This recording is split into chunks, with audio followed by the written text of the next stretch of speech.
Brasilinas e brasileiros, salve, salve meus caros pagadores de impostos, financiadores de lagosta com dinheiro público e patrocinadores oficiais do chá de cozinha infinito da Janja. Janja Aventureira. Sejam muito bem-vindos a mais um vídeo aqui no canal. Puxa a cadeira, senta num lugar bem firme e prepara o estômago, porque hoje a nossa diplomacia não atingiu apenas o fundo do poço, ela cavou até o manto da terra, encontrou petróleo e usou de combustível para incendiar a vergonha alheia nacional em escala galáctica.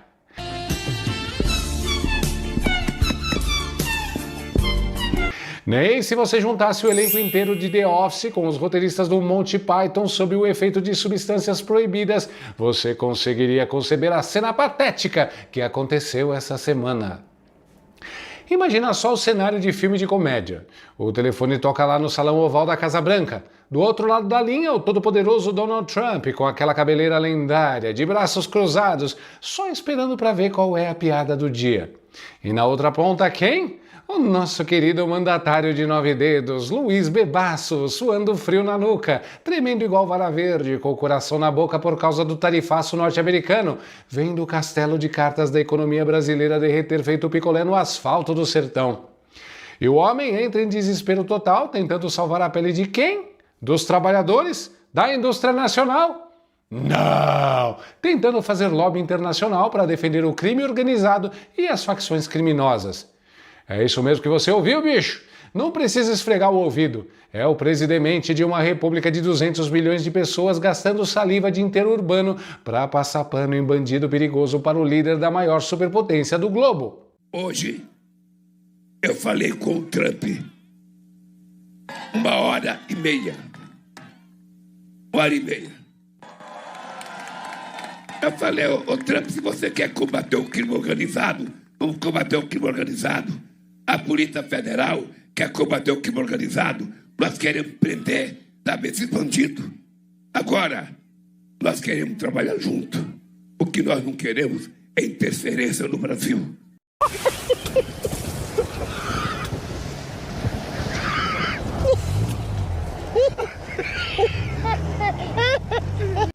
Pois é, então se prepara, porque hoje nós vamos dissecar milímetro por milímetro a ligação mais constrangedora, humilhante e tragicômica que as paredes do Palácio da Alvorada já tiveram a infelicidade de presenciar. Lula-Trump, grupos criminosos não se confundem com terroristas. Afirmei que o Brasil tem instrumentos para enfrentar essas organizações. Olha a manchete aí na tela, meus amiguinhos. Pois é, para quem estava em coma ou vivendo numa caverna sem Wi-Fi nas últimas horas, o nosso venerado estadista de boteco pegou o telefone e ligou diretamente para o Trump. E não foi uma ligadinha rápida de 2 minutos para dar parabéns ou desejar boa sorte, não. Alô, Trump.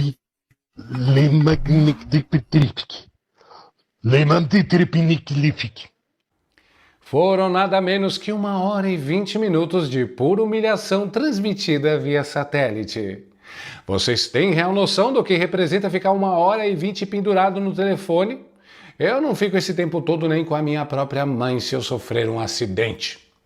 1h20 de tortura auditiva pura. E qual era a desculpa oficial para todo esse choro telefônico?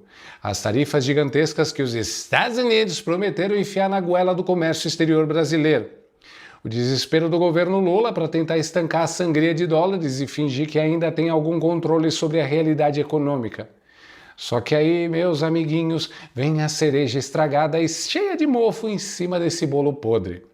Recentemente, o governo Trump, numa daquelas canetadas típicas sem meias palavras, classificou de vez o PCC e o Comando Vermelho como organizações terroristas internacionais. Uma medida cirúrgica, padrão segurança de primeiro mundo, cortando as asinhas financeiras e de armamento pesado dos caras. Qualquer cidadão de bem que acorda às 5 da manhã para pegar 3 conduções e tem medo de tomar um pipoco de fuzil na cara para entregarem o celular, aplaudiu de pé. Mas o que o nosso pai da pobreza e advogado-geral do tráfico fez? Gastou os créditos do Interurbano Internacional de Brasília para Washington para falar com aquela vozinha mansa, quase pedindo desculpas por existir, e montar uma banca de advocacia porta de cadeia em rede global para defender narcotraficante. O cara teve a audácia inacreditável de mandar a seguinte pérola para o americano. Veja bem, meu caro Trump, grupos criminosos comuns não se confundem com terroristas. O Brasil já tem os instrumentos necessários para enfrentar isso internamente. Ah, tem instrumentos, presidente. Pelo amor de Deus, que instrumentos seriam esses? A famigerada lei antifacção que os comparsas de Brasília desidrataram até virar um papel higiênico usado que não prende nem batedor de carteira em feira livre? A população brasileira vive emparedada, acuada, pagando pedágio para bandido em cada esquina, refém de moleque de 18 anos sustentando fuzil AR-15 de 3 metros de comprimento e mandando em bairro inteiro. E o presidente do Brasil usa a linha direta com a Casa Branca para choramingar. Puxa vida, Trump, não chama os meninos de terrorista não, eles são só empreendedor desajustado. Pega leve com eles. É o fim da picada. É um lobby descarado criminoso que envergonha qualquer brasileiro que ainda tenha 2 neurônios funcionando na cabecinha. Só que o Trump, que já tem rodagem nessa vida e não nasceu ontem de manhã, já estava mais do que vacinado contra essa ladainha furada de socialista de cobertor de orelha. O homem olhou para o fone, deu aquela respirada funda e basicamente cortou o barato da Nossa Excelência, mandando os diplomatas tupiniquins irem conversar direto com a equipe técnica dele, especificamente com ninguém menos que o secretário de Estado, Marco Rubio. Hello, I'm Marco Rubio, and it's right now selling watches in Manhattan.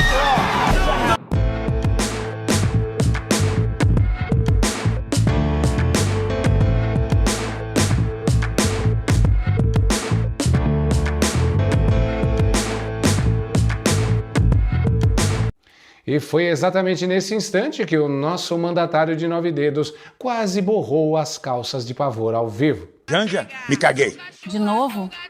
Ele tem pânico, calafrios e pesadelo à noite só de ouvir o nome do Marco Rubio.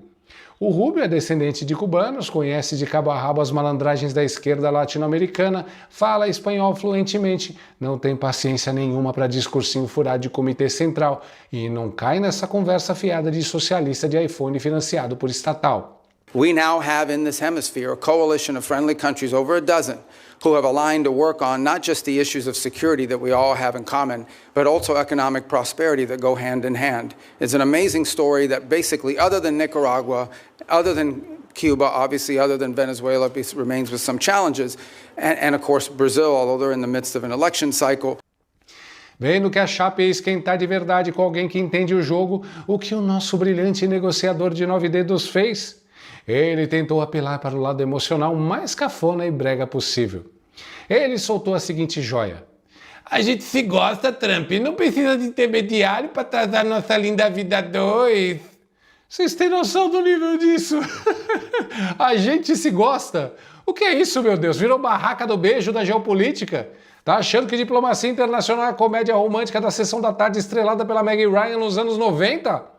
Só faltou o Lula mandar uma caixa de bombom garoto com um buquê de margaridas e um cartão musical cantando Roberto Carlos para o Trump. E o mais hilário de toda essa palhaçada, não precisa de intermediário. Ô sumidade dos palanques, ô gênio incompreendido das relações exteriores. Como é que você tem a cara de pau de soltar que não precisa de intermediário se você não consegue pronunciar nem o mísero The Book is on the Table sem cuspir na mesa? Para começo de conversa, o homem não fala um único A em inglês.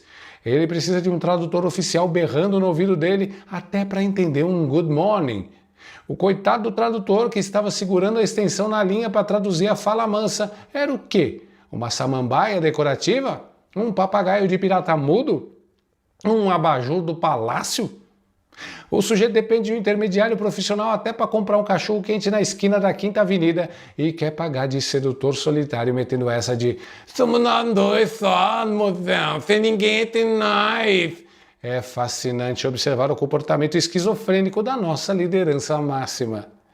Aqui dentro do território nacional, cercado pela claque de militantes amestrados, assessores puxa-sacos e seguranças pagos com seu imposto, ele sobe no caminhão de som, estufa o peito peludo, aponta o dedo na cara do vento e posa de lampião, o cangaceiro brabo do Nordeste, o paladino supremo da soberania que vai peitar o imperialismo yankee malvadão. Mas basta o Donald Trump soltar um hello do outro lado da fiação que o lampião evapora no ar e ele se transforma instantaneamente na Maria Bonita. Vira uma donzela indefesa, falando fininho, bajulando descaradamente, implorando arrego e puxando o saco com um nível de subserviência que daria vergonha até em capacho de entrada de prédio. Agora, meus caros, se vocês pensavam que o poço da vergonha tinha acabado na Maria Bonita telefônica, apertem bem os cintos e tomem um calmante, porque, não satisfeito em humilhar a imagem do país perante a Casa Branca e fazer advocacia para a facção criminosa, o Nove Dedos resolveu que era uma excelente ideia dar pitaco na guerra da Ucrânia. E no mais autêntico estilo daquele tiozão chato do pavê que já chega no churrasco de domingo cheirando a cerveja quente e falando besteira, ele sugeriu para o Donald Trump a estratégia definitiva para selar a paz no leste europeu e no mundo. Convidar o Xi Jinping e o Vladimir Putin para irem lá na mansão do Trump em Mar-a-Lago para tomarem um trago juntos. Falei, Trump, em setembro tem a reunião da ONU. Porra, convida o Xi Jinping e convida o Putin na tua casa. Ele tem uma casa de golfe, onde que é? É pro lado de Miami. Eu falei, pô, convida os caras pra tua casa. Toma um trago. Como diria o Zé Alencar, toma um golo. E vamos tentar encontrar um jeito de fazer paz. O mundo tá precisando de paz, não tá precisando de guerra. Vocês viram a fala do homem? É real. Ele sugeriu com toda a seriedade do universo que o Donald Trump tomasse um trago com os caras. Só existe um minúsculo detalhe, um detalhe microscópico, que o cérebro brilhante da diplomacia brasileira simplesmente esqueceu de checar no Google. O Donald Trump não bebe uma gota de álcool. Ele é 100% abstêmio a vida inteira.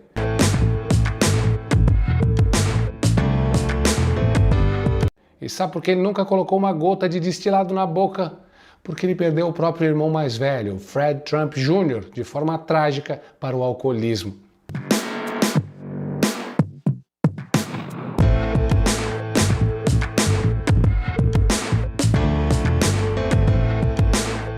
É um trauma familiar gigantesco, doloroso e público há mais de 40 anos. E o nosso diplomata de 9 dedos, que viaja o mundo com comitiva de 500 pessoas e gasta milhões em diárias de hotel de luxo, não teve um único assessor capaz de avisar. Chefe, não fala de birita com o homem que pega mal. E cá entre nós, fazer trocadilho com a palavra trago perto do Trump é até perigoso. O maior trago que o Trump já deu na vida não foi com cachaça nem com uísque 12 anos. Foi quando o Nicolás Maduro ficou lá na Venezuela, batendo no peito, pagando de ditador machão no palanque de Caracas, e o Trump olhou para ele lá de cima e pensou: pode deixar que eu te trago. E trouxe mesmo. Trouxe o Maduro em pacote expresso direto para o solo americano para acertar as contas com a justiça internacional, usando um belo macacãozinho laranja neon.